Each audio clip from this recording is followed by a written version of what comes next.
Hi, my name's Dr. Mark Fulcher. I'm a sports and exercise medicine physician from the FIFA Medical Centre of Excellence in Auckland, New Zealand. In this session, I'd like to talk to you about anterior cruciate ligament injuries in football. While anterior cruciate ligament injuries represent less than 1% of all injuries sustained during football, they're widely publicised because they result in a long absence from sport. The incidence in women's football is about 3 times that seen in men's football. And in other sports, it's been reported to be as high as a 9-to-1 ratio. The primary function of the ACL is to prevent anterior translation of the tibia relative to the femur, but together with the PCL, it resists and limits hyperextension, hyperflexion, and internal rotation of the tibia. Because of its role in limiting rotation, that's why athletes don't tolerate an ACL deficient knee very well. The ligament is intra-articular and as a result does not heal. High-level pivoting athletes therefore typically require a reconstruction of the ligament to be able to return to football predictably. While we're talking here about ACL injuries, it's important to remember that in many cases other structures within the knee are also injured. It's an isolated injury in only about 30% of patients. 50% have an associated meniscal tear, and a number of patients will also have a combined injury involving other ligaments or the articular cartilage injury within the knee. The clinical history provides key information which you can use to make the diagnosis of an ACL injury, and in reality it's probably the single most important part of your assessment.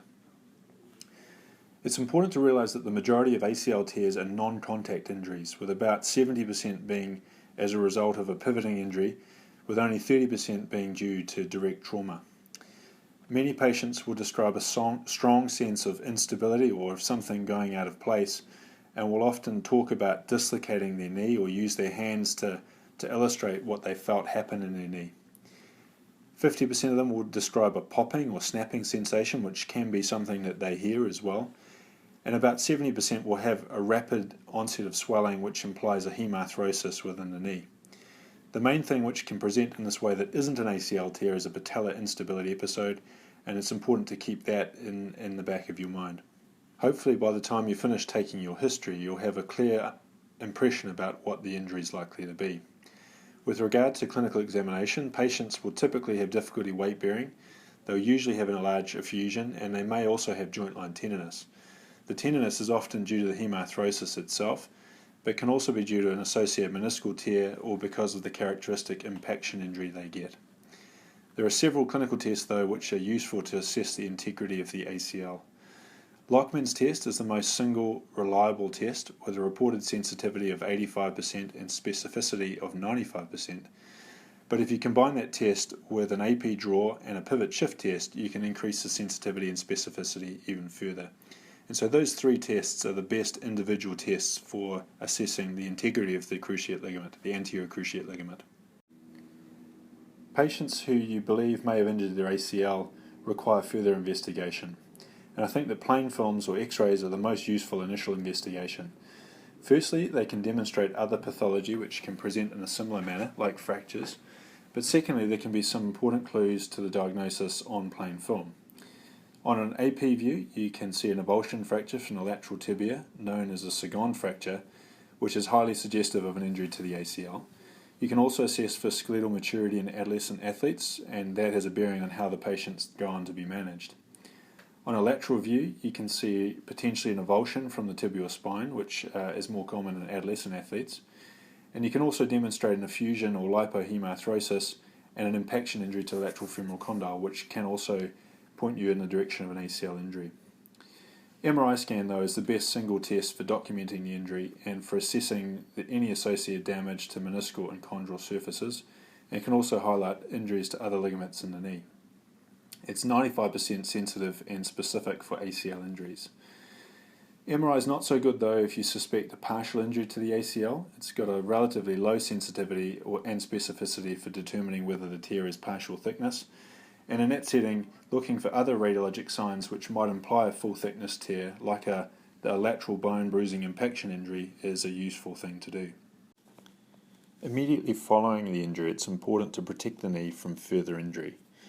In some cases, this might involve the use of a brace or crutches for a short time, but simply asking the athlete to avoid sudden twisting or pivoting movements can also be sufficient.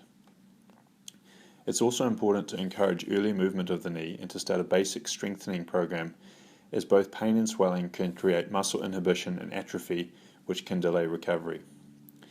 It's also important to initiate other simple treatments to try and control pain and swelling. You could consider using ice and a compression bandage, as well as simple analgesia or anti-inflammatory medication. You should also try to encourage the patient to try and establish a normal gait. These are all important factors whatever treatment you're ultimately planning. In some cases, it may be appropriate to try and manage anterior cruciate ligament injuries without surgery. Partial tears of the ACL with a stable knee are generally successfully managed without an operation. Complete tears of the ACL can also be managed successfully without surgery. While a reconstruction is generally felt to offer an elite or professional athlete a more predictable outcome, some high-demand patients can manage without an ACL. These patients represent a select group who have a functionally stable knee and a very strong desire to return to sport. One possible option here is that a patient may elect for conservative treatment of an in-season ACL tear in an effort to get back playing football more quickly. Unfortunately, it's impossible to predict at the outcome who is going to have a stable knee and who will cope without an ACL. If these athletes do go on to have further instability episodes, though, a delayed reconstruction can still be performed and has shown to be an effective treatment. Lower demand athletes, or those who are not as concerned about returning to competitive sport, can also consider non-surgical treatment. The key outcome for them is to have a knee that feels stable and that they are happy with. In this group, it's less important whether this is achieved surgically or non-surgically. Finally, those who are not prepared to comply with a post-surgical rehabilitation program should definitely be treated conservatively. In the majority of athletes, an ACL reconstruction is generally considered to be the best available option. Repairing the damaged anterior cruciate ligament directly is not effective, and surgical reconstruction is the best available option. The majority of professional footballers are managed this way, as surgery predictably restores a sense of stability within the knee. The reconstruction is generally done using either hamstring or bone patellobone tendon autografts. There's often considerable debate about which of these options is the best, but the reality is a strong argument can be made for either option. Patellar tendon grafts are generally associated with more anterior knee pain and quadriceps weakness following surgery, but it's suggested that hamstring grafts may be more prone to failure. There are no reported differences in either patient outcomes or in return to sport, though, so ultimately it comes down to patient and surgeon preference. During surgery, efforts are made to try and restore as close to normal anatomy, but the knee is never completely normal following the surgery, and it's important this is emphasized. In some cases, suitably prepared allograft can be used in place of autograft. While there are no definite indications for surgery, reconstruction is typically the best option when dealing with elite athletes, those with high-demand jobs, in situations where multiple ligaments are involved, especially the posterolateral corner structures, or in situations when there is an associated meniscal tear.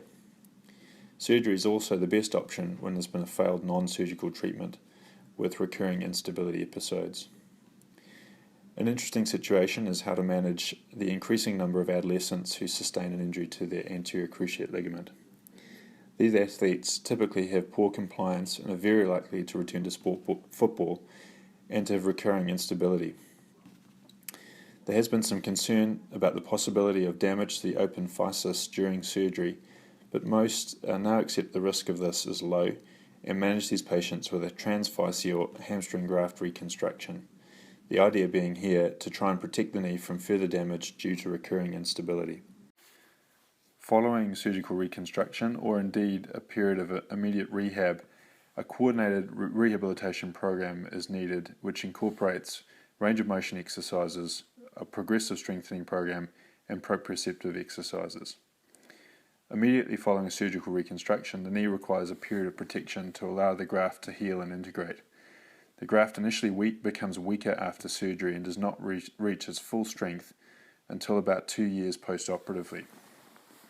When an athlete typically returns to sport at around 9 months post-reconstruction, the graft is only approaching 50% of the strength of a normal ACL. So for this reason, it's important to really have a gradual progression back to full training and then match play. While there are often time frames bandied about, it's important to realise that the return to sport is very variable and needs to be individualised. And it's important that the program is matched to how the knee is functioning rather to a specific timeline.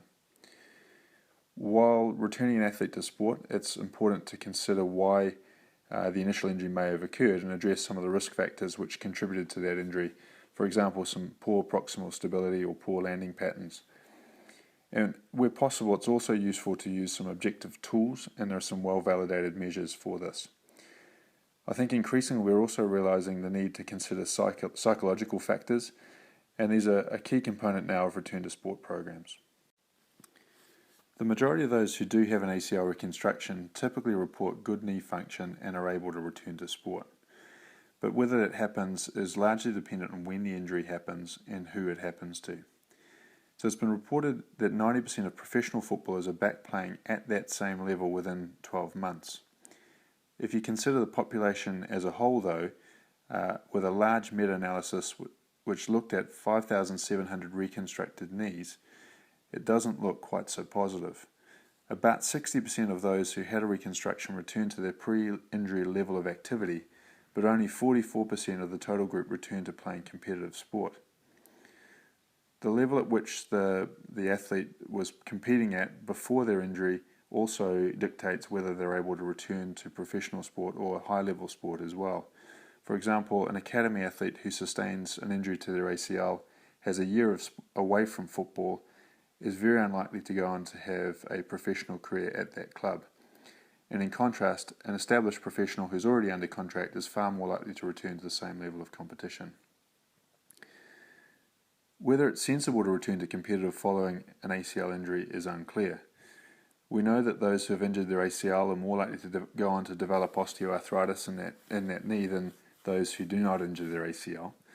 And this seems to be independent of whether they're treated surgically or non-surgically. So the main role for an ACL reconstruction is to treat instability. We also know that a past history of an ACL reconstruction or ACL injury is the strongest risk factor for a new ACL injury, either in the injured or the uninjured leg. Those who sustain an injury to their ACL typically have shorter careers than their non-injured peers, and it's possible that a return to competitive football in itself may increase the risk of osteoarthritis.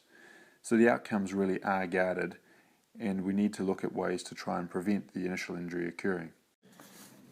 Fortunately, ACL prevention is possible. Given the significance of an ACL injury, both in terms of the short and longer term morbidity, it's clearly preferable to prevent the initial injury from occurring. Large, well-designed studies have shown that ACL prevention programs are effective in both men's and women's football, and indeed a number of other sports. In general terms, this type of program has shown a better than 50% reduction in injury risk. The FIFA 11 Plus, which you'll read about, has been designed to be done in place of a standardised warm-up and to prevent the risk of all injury, including ACL injury. It takes less than 20 minutes to perform and need only be done twice a week to be effective. It's also designed to be coach-led and requires minimal training. Unfortunately, to be effective, these programs need to be done consistently.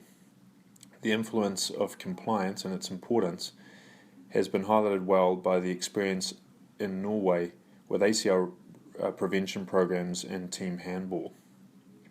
The programs which were initially initiated were very effective and resulted in a 50% reduction in injury. Unfortunately, when these programs stopped being promoted regularly, the injury risk increased back to baseline. The good news here, though, is that when the programs were reintroduced and consistently promoted, the injury levels have again fallen, and this fall has been maintained. New Zealand Football is committed to a nationwide rollout of the FIFA 11 Plus program. This means it's being integrated into all of our coaching courses, is being done by our national teams, and is integrated into a quality assurance program for clubs. In this way, we hope that injury prevention will become part of the DNA in football in this country, and that we'll see a long-term reduction in injury risk. Thank you for taking the time to listen to this talk. I hope that you found it useful and that you enjoy the remainder of the module.